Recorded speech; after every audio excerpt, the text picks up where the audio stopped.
the most difficult aspect of starting a business is writing a business plan. A good business plan is the backbone to every successful company.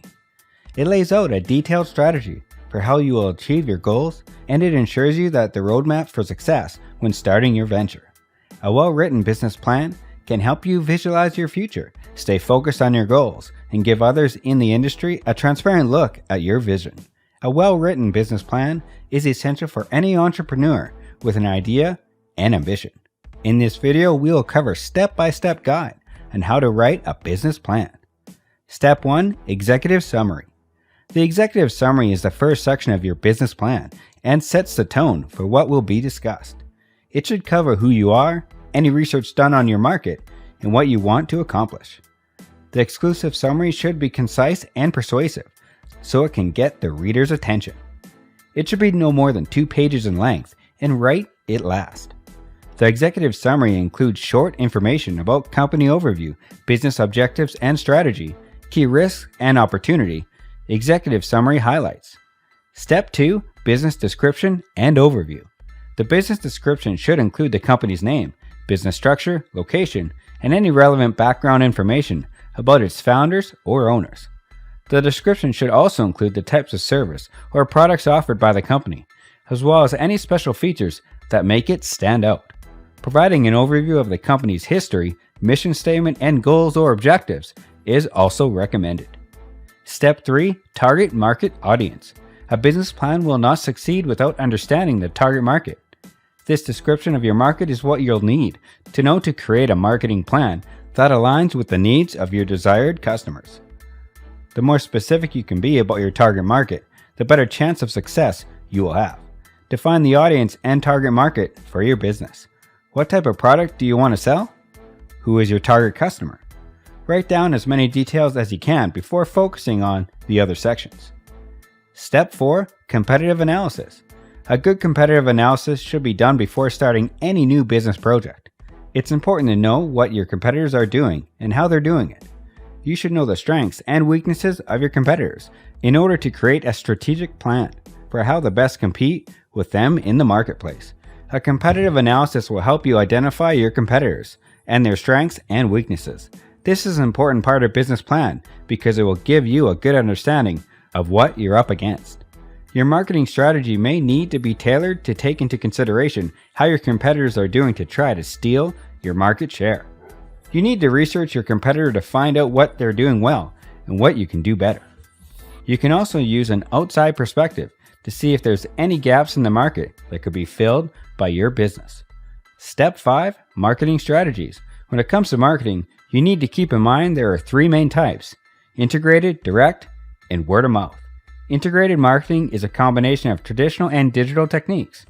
The goal of direct marketing is to connect a customer with a product or service using non-traditional techniques such as TV, prints, mailers, phone calls, etc. Word-of-mouth marketing is the process of sharing information about a product or service with others through conversations or reviews on social media. One of the most important marketing strategies for any business is to stay organized and focused. It's easy to get distracted with all of the social media platforms and news outlets available. To maintain focus, you can create timelines for posts and plan out posts in advance. If you are marketing your company, it's important to present a cohesive message.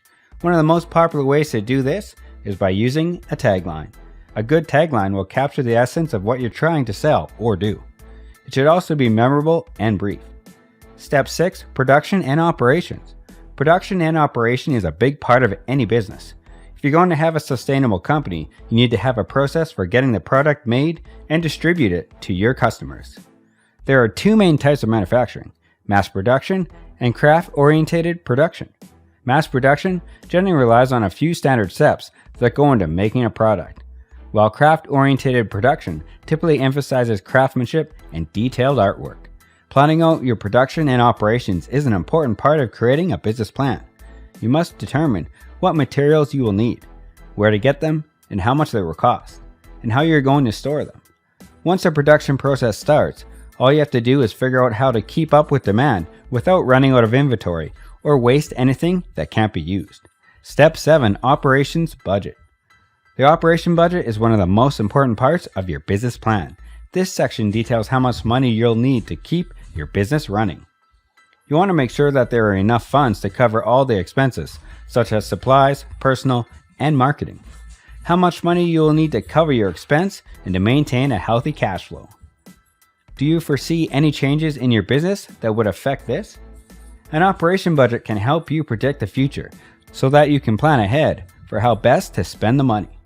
Before you can hope to make money, you need to spend some on making your business work. This is the first step of the balance sheet and is one of the most important parts of your business plan. It will be up to you to decide to allocate funds, but it's a good place for you to start thinking about making an investment in your business future. Step 8. Financial projections and risk. Financial projections are the backbone of every business. They are important for securing finance, managing cash flow, and showing investors how your business will generate revenue. Your financial projections will be evaluated by bankers, funders, and potential partners to determine if you have a viable business idea. A financial projection cannot predict the future, but it can give you a reasonable starting point for projecting what your company might look like in 5 to 7 years. A business plan is always important, but if you plan to seek financing for your business, it can't be overlooked. Financial projections will be used to show how much money the company needs and will need in the future. It also predicts the company's cash flow over time. Risks should be outlined at this time as well. If you're looking for an investor, financial projections are the most important part of your business. Step 9. SWOT Analysis. This is a process of examining all strengths, weaknesses, opportunities, and threats that a company has. A SWOT analysis usually starts by looking at the company's goals and then categorizing them into different divisions. For example, sales, marketing, operations, etc. The goals would then be ranked according to importance and what the company will do more of as a consequence. A quick review of the 4 categories can help you get a handle on your business environment. Companies that have strengths in certain areas can focus on developing those services and products so they can capitalize on their capabilities. The same is true for weakness. A company that is weak in a certain area needs to find a way around the problem or simply stop the activity altogether. Be realistic when assessing your business, and don't be afraid to acknowledge a weakness. Opportunities can come from the economy, trends, or any other external factors that can help your business grow. When you're trying to build a solid plan, opportunities are an easy way to increase your business potential. Your business plan doesn't need to include every possible opportunity, but you also shouldn't be afraid to take advantage of anything that comes your way. At last, a business plan will help you predict your financial future, help you identify your risks and mitigate them, create a roadmap for achieving your goals, learn about your customers, and figure out the best way to reach out to them. Serve as a guide for all your decision making. If you have any questions for writing a business plan, then ask in the comment box. Now it's your turn to write a business plan and start your own business successfully. If you found this video helpful, then do like, share, and subscribe this channel to get future videos. We wish you the best of luck for your bright future.